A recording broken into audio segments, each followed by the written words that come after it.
welcome to Viewpoint, your program of personalities, politicians, and perspectives. Happily today, we stay away from politicians, so we just have personalities and different perspectives. I think you're going to enjoy what our guest has to say this morning. Judith Kay was alert enough to find that he might be a suspect for a good guest, so I'm looking forward to our conversation. I'm going to confess, Tyrone, coming up on the air, I said, coming up this morning, I said to Judy, boy, I'm in over my head. I know nothing about this subject matter today, and nor does she. And I said, this could be a long hour. Well, our conversation with Tyrone off air, outside in the green room, as they say. What the heck is the green room? Oh, yeah. Well, that belied my concern. So, Tyrone will always try to start the Viewpoint with a kudo or two. Last Sunday, I went down to Springfield, and I went down because of two gentlemen here who are deeply involved in the Marine Corps League and involved with the Purple Heart organization. And I went down for a rededication at Springfield Cemetery, rededication of the Purple Heart organization. And it was nicely done. And Joe Shaler and Bill Dennis have been involved in that organization for some time. Bill still volunteers at the Christian homes, as I say, to the home. And Bill comes there. And by the way, Judith, we sit around the table on Tuesdays and Thursdays, and each Tuesday Bill brings a shoe shine kit, and he shines the shoes of all the old guys sitting around the table there. Well, I think that's nice. That's very nice. Yeah, that's a very nice thing. I go barefooted, so he won't have to worry with that in any event. Well, we're going to take up a collection, buy you a pair of shoes. So kudos to Billy Dennis and Joe Shaler for their activities, their continued activities in veterans work. Joe's kind of the responsible for the reason we have Danny Fredericks at the Veterans Assistance Office. He was responsible for getting it reopened. So, are you prepared to introduce our guest this morning? Quite. Good. All right, then I'll shut up. Go right ahead. Go right ahead, Judy Kay. Our guest this morning is Tyrone Wilkins. He is with the Gateway Foundation. We're going to start by talking about what that means, and his involvement has to do with helping people who are addicted to these opioids that we keep hearing about. And they're having a modicum of success, and I'm sure he's grateful for every success that he faces. It must be difficult to see bright, young, I'm sure they're mostly young, aren't they? Young people? They're all age groups. You'd be surprised. Do you have many my age, Tyrone? Nobody left in captivity her age. Well, she's a young lady. Yeah, people my age can't even spell opioid. Let's just. They're all ages. Let's just talk about. I got two definitions I need for starters. Okay. I want to understand what opioids are. I hear the word every 20 minutes all day long, and I really don't know what they're talking about. It's a pill, I guess. Well, there's different forms of opiates. Heroin, Valiums. They have several different types of medications that are from the opiate family. Does it have any good use? Did they used to give it to people for headaches or something? Well, pain. That's the main use right now. Opiates is mainly a pain medication, and that's how it's mainly used to help people suffering from any kind of surgeries. They might have pain after surgeries, operations that they go through, and opiates will kind of take the pain away, so to speak.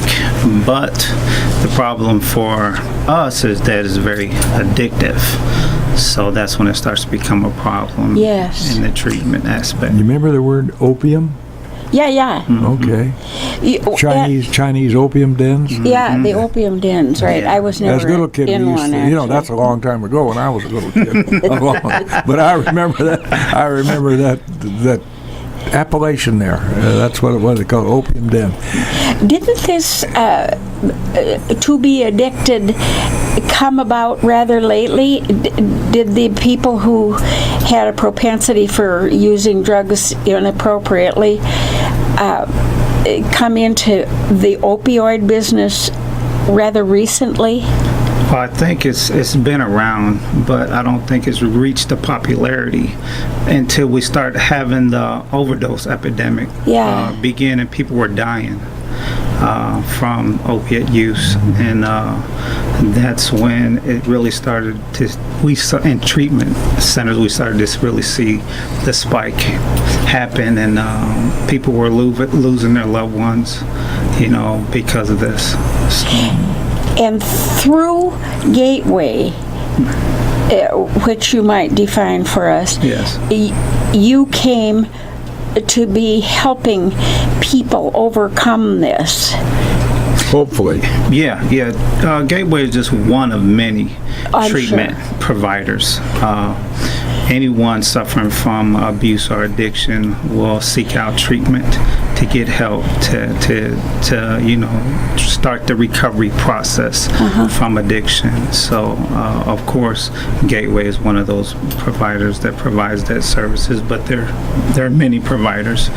But I think me working in the treatment center, this epidemic has really been tragic, the opiate epidemic.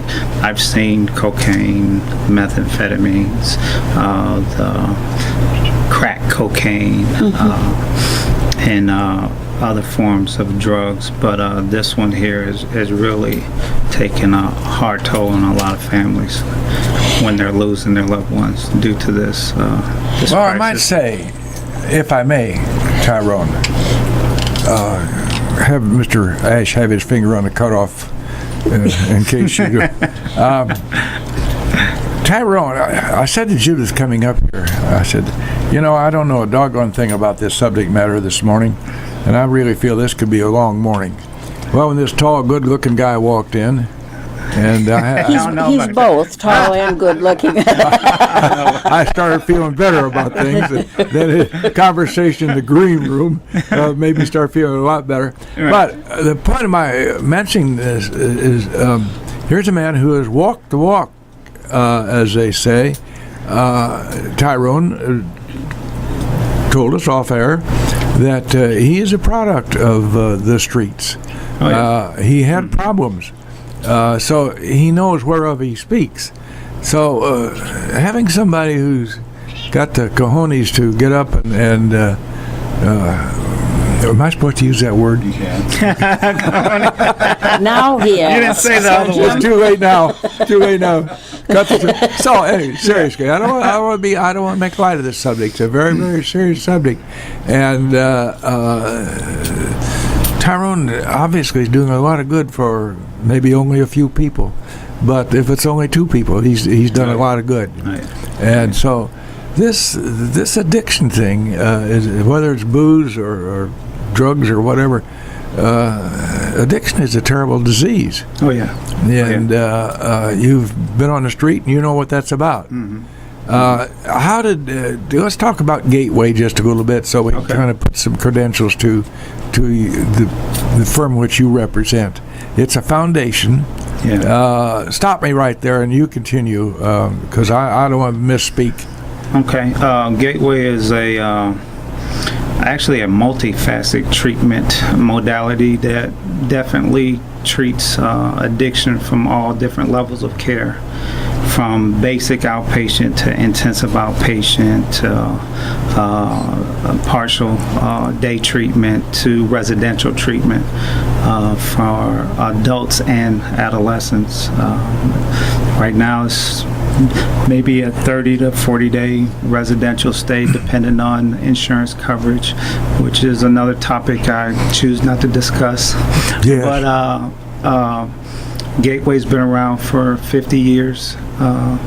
helping people with addiction issues. So, as you said, I am a product of Gateway. I went through Gateway myself. I've been recovering 29 years. Well, they made a believer out of you, didn't they? They did make a believer out of me, and I know what addiction is, and I know what it does to families and loved ones. Which makes you so much more qualified to work with it, particularly with a young teenager, impressionable, probably knows everything. At least they think so. And Tyrone has 6 kids. Yeah. He probably is he's walked aware of the there. fact that they think they know everything. But having the background firsthand, so to speak, Yes. enables you to be able to relate to your clients in a more one-on-one basis, I assume. Yeah. I think it's more personable. The conversation when you hear somebody talking about the suffering that you go through, or the propensity to do things you normally wouldn't do for the drugs or the alcohol, because of the addiction that drives you to be very impulsive and compulsive and obsessive, and you don't care about anything else but your next high, so to speak. And it doesn't stop until you reach that point. You're either hospitalized, institutionalized, or If you're still alive. Yeah, or you're waking up in a hospital bed from an overdose. So at some point, you have to get to the point where you need help, and you realize you need help. And sometimes that happens in a lot of different stages. Usually families or the legal system is forcing you to get help. You're not really wanting to get help, because denial is one of the biggest factors of addiction. I don't have a problem. I'm not the problem. You're the problem. If you would leave me alone, everything would be all right. I'd be happy then. I'd be happy. You're the reason I'm using the drug then. They throw out their blame throwers. Well, I think often about this. My father left us very young. He was only 50 years old. But he was one of those fathers who spoke softly and carried a big stick. And so we had a strong father figure in our house, for which I'm forever grateful. That's a very important factor in so many cases. The individuals with whom you deal with, and I don't want to use that word deal with it, associate with. Yeah. I'm sure you see that all the time. Yeah, broken families, one-parent families. The mother is struggling to make a living, working long hours, leaving kids to babysit kids. There's no structure, no discipline, The day just slides by. Yeah, the kids seek out in the streets to hang out with friends, and friends, of course, doing what they do. They're mischief in the streets. So there's drugs, there's alcohol, there's crime. There's nobody there to discipline them, get them home on time.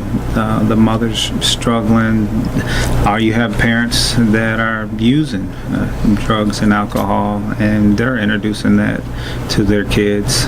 Because their life's so tough. And there's some dude out there in the street who's very happy to be a supplier, and he's got a mule or somebody on the street that makes it available firsthand, person to person. And of course, the big thing is it's all about money. Oh yeah, money. It's all about money. Driving factor. They'll use kids to try to get drugs to other people. That way, they don't have to be involved with it. So. That's part of that. Well, for that matter, that's why Judy and I are up here. It's about money. We need coffee money. So, you've been with Gateway now how long, Tyrone? 26 years. 26 years. And a graduate of the program. That makes you kind of unique, really. Somebody who's been there and knows the language and knows all the ins and outs or at least thought he did. That's part of the picture, isn't it? Oh, yeah. Mental attitude. Oh, yeah. You try to help a youngster, young man, or young lady, and they've got that ingrained attitude, well, I know better.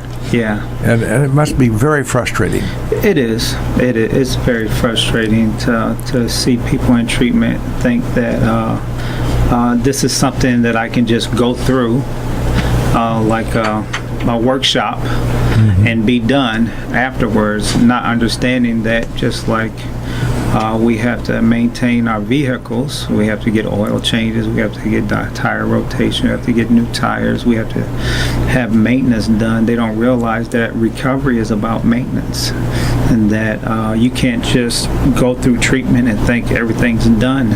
You're recovered up with an ED on the end. That recovery is like breathing.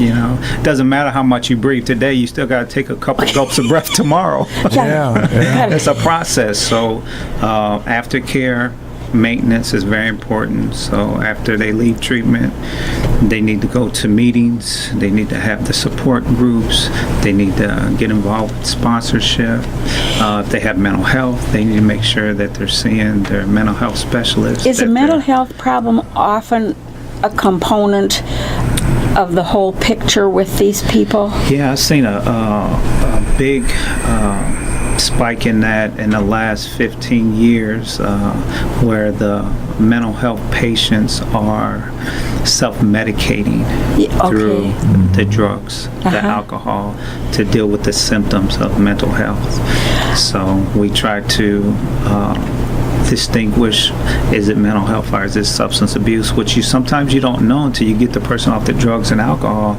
Then you realize they have all these other symptoms, and these symptoms are related to mental health, depression, anxiety, bipolar disorders, so on and so forth. So we get them But the treatments for those things are so many times medications.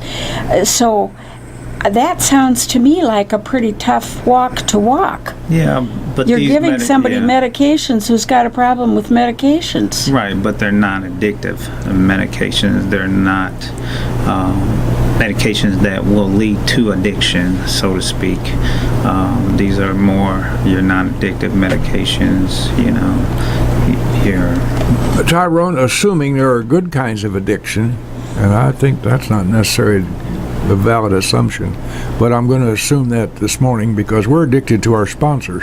Yeah, and we're going to give them some time this morning. Addicted to your coffee ahead, Mr. Rice. every morning.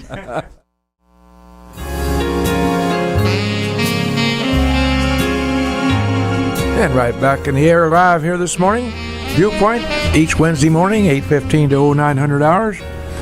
As always, we try hard. We really do to bring in different guests.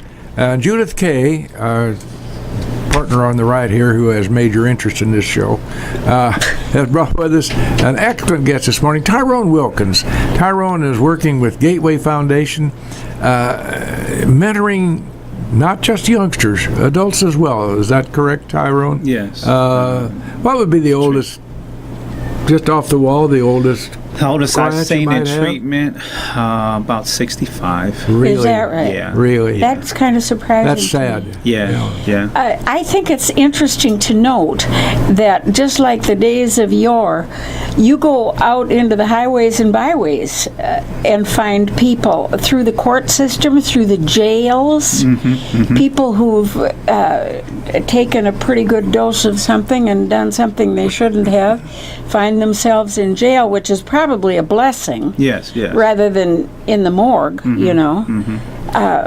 So this is where you go to do your recruitment. Let's talk your about association that. with the courts. Gateway is one of several different providers that has received a grant to address the opiate crisis.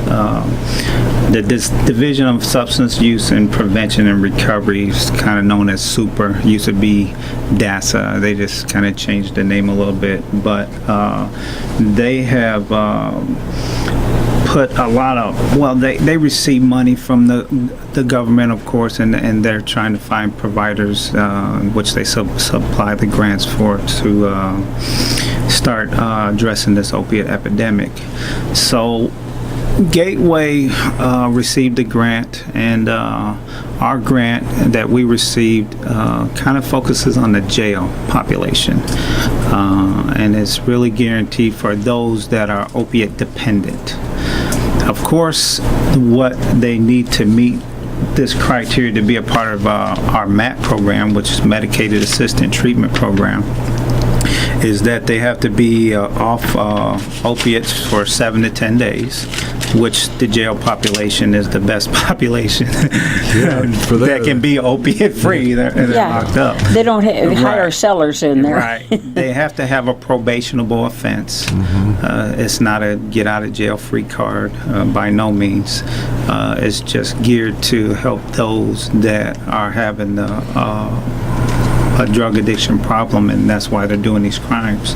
So what we do is that we go into the jail, we screen these clients that are eligible for our program. Again, they have to be opiate dependent. They have to be 7 to 10 days off of opiates. They have to have a probationable offense. After we screen them, they'll get a release date whenever after going to court. We'll let the attorneys know, the state's attorneys, the judges know about our program. If they feel the need to allow the client to be a part of our program, they'll give them a release date. Before they leave the jail, we'll have a nurse come into the jail, do a nursing assessment on them to make sure that they're medically fit to receive a Vivitrol injection. And what Vivitrol is, it's a non-addictive opiate blocker that stays in your system for 30 days. So even if you tried to use opiates with this in your system, it would block the opiates from even getting in. You would just be wasting money, so to speak. It wouldn't make you sick or anything. It would just not let them make you feel so darn good. No. It also reduces cravings, urges to use by 97%. But once they receive the injection and they're released from the jail, we have a recovery coach that meets them at the door outside of the jail. And the recovery coach kind of works with them hand in hand in the community to link them to any services that they may need, whether it's housing, employment, food, clothing, some of the basic needs that will help them be successful in the community. Transportation, they're able to get a phone number from the recovery coach that they can call anytime.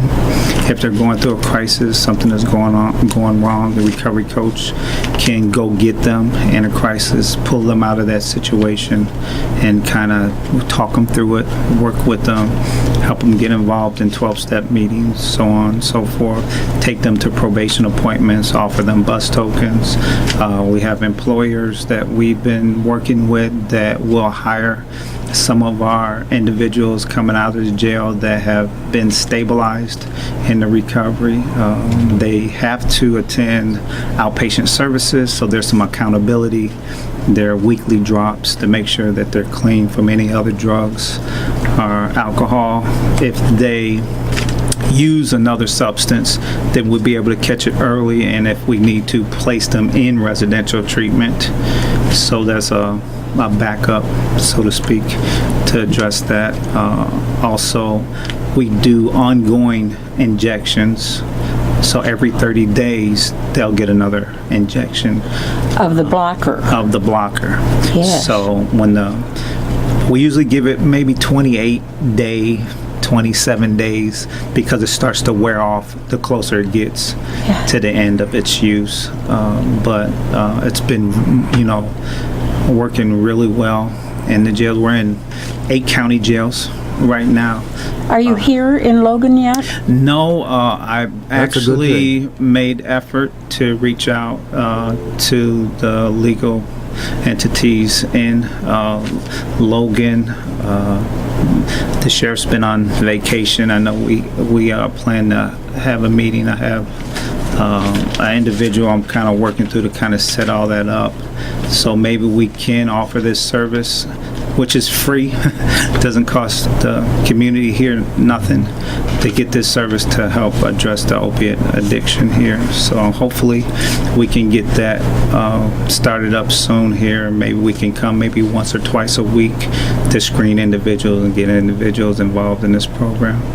You know, alcohol was mentioned. And in fact, am I correct in this, Tyrone?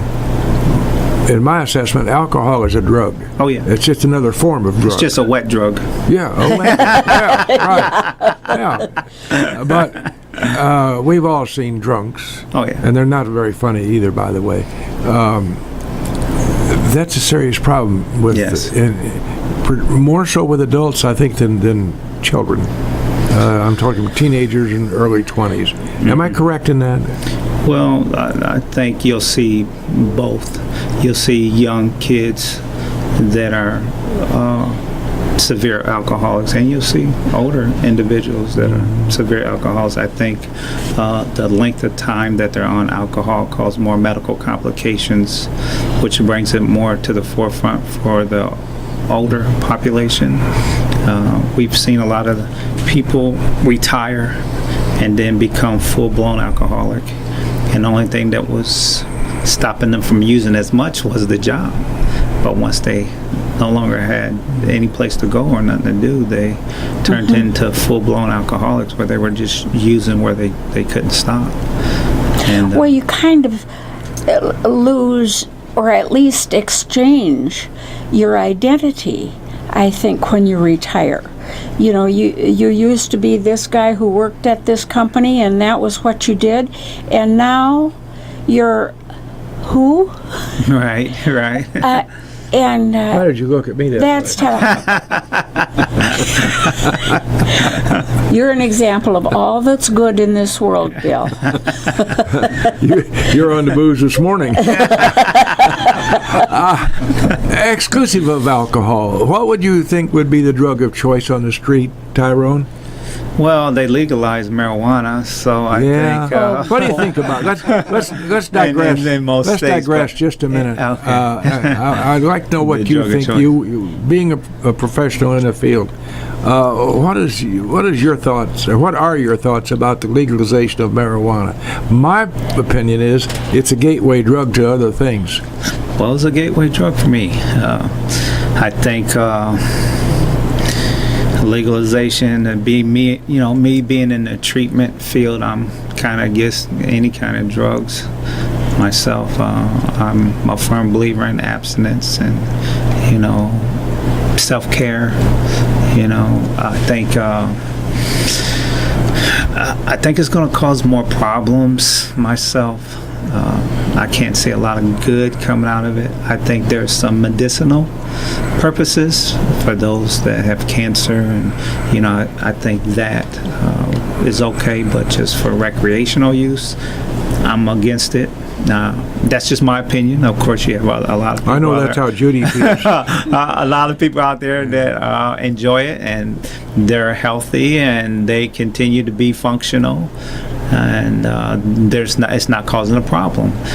For those that have that addictive bug, once they use it, it's going to lead to other things. So. Is there an addictive personality? I've heard that term. People who just kind of have a leaning toward getting a little help getting through the days. Well, I think there may be some susceptibility to addiction. They've done some research on that with alcohol, where it could be genetic. There hasn't been a lot of research that I've read about the drugs being maybe making you more susceptible if it's done in your family or something and it's passed on to you. I think each individual has their own Level? propensity to addiction, depending on what it does for them and how that leads them to other drugs, I don't know. I know for me, I was looking for that feel good. Feel good. Yeah,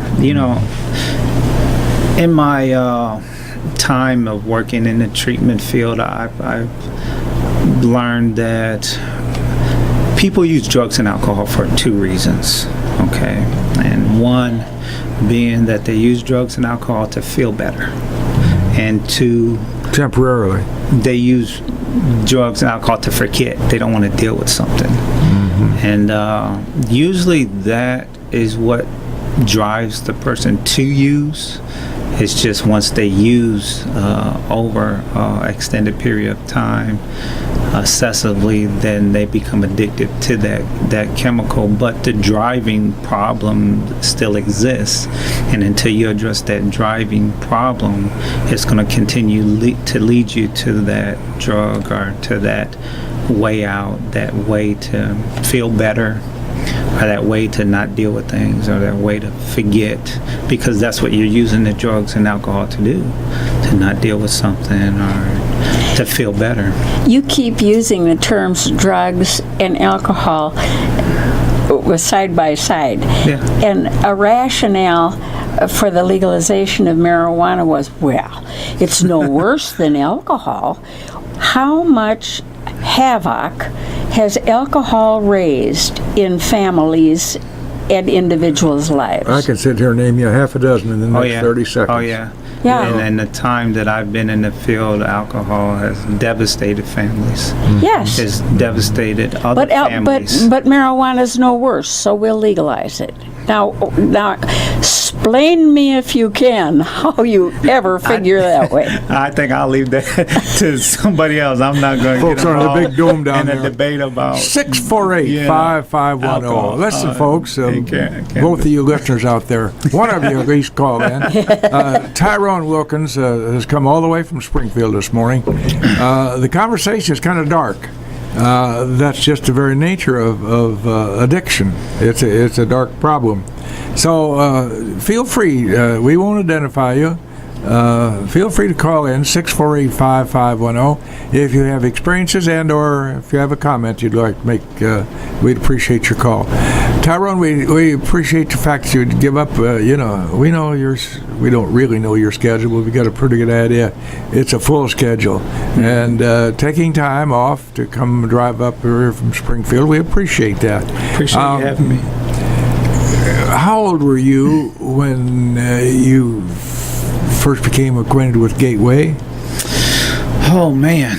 I was 19, 20 years old. Just a young stud. I was just a youngster. Yeah. And I think very susceptible to a lot of negativity at that age for me, growing up in Chicago and, getting the impressions of what the street life should be and,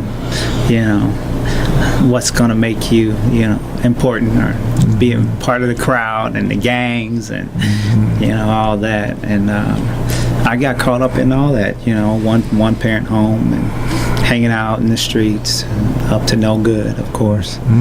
And that's a little part of my lifestyle and how I got kind of caught up in my Well, they can't fool you then when you're talking to somebody. They can't pull the wool over your eyes, can they? Well, I don't know about that. There's some very good manipulators out there. Oh, I'm sure some real con people. Hey, yeah, they're conning families out of money. I think those of us who experienced what I would call a solid, for want of a better word, family life.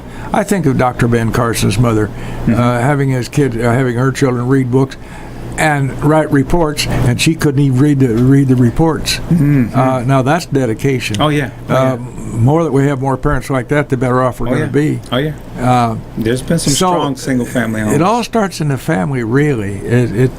That's the genesis of all the problems. Am I correct in that? I would agree with that. I would definitely agree with that. I think the way you're raised and how you're raised is a very important factor. Even in single-parent homes, there's been a lot of single mothers that raise strong, independent, responsible kids. Yes. So I would definitely agree with that. So it's 100%. terribly individual. I mean, really, you can't pull, and that's a problem we have in our lives, is pulling others in for blame. Well, I came from a bad neighborhood, or, well, Chicago wasn't an easy place to grow up, or, my friends were doing it, and so we passed the buck. For a neighbor. Oh, yeah, I had Busby for a neighbor for 40-some years, yeah. Right. There was a... That's what drove Bill to drink. Arthur, I remember, learning about and his theories on addiction and, coming up in the family. And Ernie Larson, he had said that what you live with, you learn. What you learn, you practice. What you practice, you become. And what you become has consequences. Self-defeating learned behaviors. I think that would be a good model for coming up, To me, it holds true, I'm going to mimic what I see. I'm going to repeat what I see around me, and that's going to be a part of who I become and a part of what I practice. And if I'm practicing certain things or certain behaviors, then that's going to be a part of my life, my lifestyle. So you hear all the time, I don't want to be like my dad. I can't stand it. Yes. Sure. And then you find yourself doing some of the same things that Dad did, whether it was yelling, cussing, getting angry, breaking things, because that's what you saw him do. Yeah. Accepting and knowing the fact, of course, that there are con artists out there all the time. Oh, yeah. Every day. Oh, yeah. And you see them. I still get conned. Yeah. He's sitting there looking at one right now. I'm still learning. But seriously, as you work with your clients, for want of a better word, and I guess that's the word to use, do you feel a sense of recognition as you work with these individuals, whether they're a male, female, doesn't make any difference, age groups? Can you sense that you're getting through to some of them? Oh yeah. I think when you tell them what you felt and what you went through, me being in the experience with addiction and recovery, they have an ability to realize and sense that you're sincere and understand how they feel. And you need to be able to connect at some point to get them to realize that they have a problem and they need to do something different. Do you mean that someone can be really in the throes of addiction and not recognize that it's a problem? Yeah, denial's part of it, a part of addiction. See, that's interesting. That is a symptom of addiction, denial. I mean, if you cut your finger and it was bleeding, you'd notice you had a problem. Yeah, you would think, right? Yeah. But when it comes to addiction, you have no idea. Have no clue that it's everything else. Just take another pill, feel better. It's I got in an accident because the wheel in the car was bad. You needed to get that wheel replaced. That's the only way. It had nothing to do with my drinking. It had nothing to do with me not being able to find the keys to put in the ignition. I was trying to put it in the glove box to turn the car on. Oh dear. How big a physical territory do your sphere of responsibility extend, Tyrone? Well, I extend from, Jacksonville to Peoria. So that's right good. now we are in Montgomery, Macoupin County, Morgan, Christian, Sangamon, Pekin, Peoria, and Woodford. Rural versus city, for want of a better word, because some of these are not cities, they're smaller communities. This is just as rampant in a rural area as it is in a city. Oh, yeah. It's just a difference in degrees by numbers, but the problem is still... Yeah. In every county that we are currently in, there is a big spike in methamphetamines right now. And we're seeing a lot more of that than the opiates right now. Hopefully it's due to our program, addressing the opiate epidemic and the opiate crisis that all the providers are really addressing. But right now we're seeing more addiction to methamphetamines. Why? Is it cheaper? Or? Yeah, it's cheaper. The high is easier to get? Lasts longer. It does. Yeah. So I think that might have a big factor. What advice would you give for a mother or a father who's just running their head into the wall because they don't know what to do with their youngster? The youngster has an addiction problem, and they just don't know what the heck's going on. The advice I would give them is that they need help too. And there are support groups out there right now of family dealing with addictive family members. They have Al-Anon for alcoholics. They have Nar-Anon for the drugs. These are families that have support groups to help those that are dealing with addictive children, or addictive family members, or addictive loved ones. So my advice to them would be to seek help through Nar-Anon or Al-Anon, and there are groups in almost every community, and you can actually go on the website and Google Nar-Anon, Al-Anon, and you'll see all the information come up, and there's definitely one in your area. Or our number to call, where you can talk to another family member that or another family individual that's going through the same situation or has been through that situation and has some advice for you that is currently going through. And if they can't remember the acronyms, am I correct in saying, and I don't want to overstate something that may not be so, but if a youngster picks up the phone, calls the sheriff's office and say, I got a problem, do you think our sheriffs in our 102 counties are qualified to pick up on that call and guide this youngster? Oh, definitely. I think a lot of sheriffs right now all get together. They have, I think, monthly little conflab, conferences. Yeah. And but contact with somebody who's out there screaming around or hanging onto the rope, and they know they got a problem, and they can't solve the problem or don't seem to be able to come to grips with it. It's important for them to have a phone call to make. Oh yeah. And if they contact almost any legal person in their community, I think they'll definitely lead them in the right direction or give them a hotline number to call. If they don't know it, they'll probably actually give them resources to get the number. Tyrone Wilkins, representing Gateway, which is a major player in helping people with substance abuse problems. Am I correct in that? Yes, you are, in that sir. definition? We appreciate your taking your time coming with us. Is there a phone number that we can leave on the air for somebody to know about to call if they have a problem? Oh yeah, the number that I can leave is 217-529-9266. Again, that's 217-529-9266. Gateway Foundation. Thank you very much, Tyrone Wilkins. We'll leave you this morning with the close, always kind of a standard close. Be the reason somebody smiled today. Thank you, Tyrone.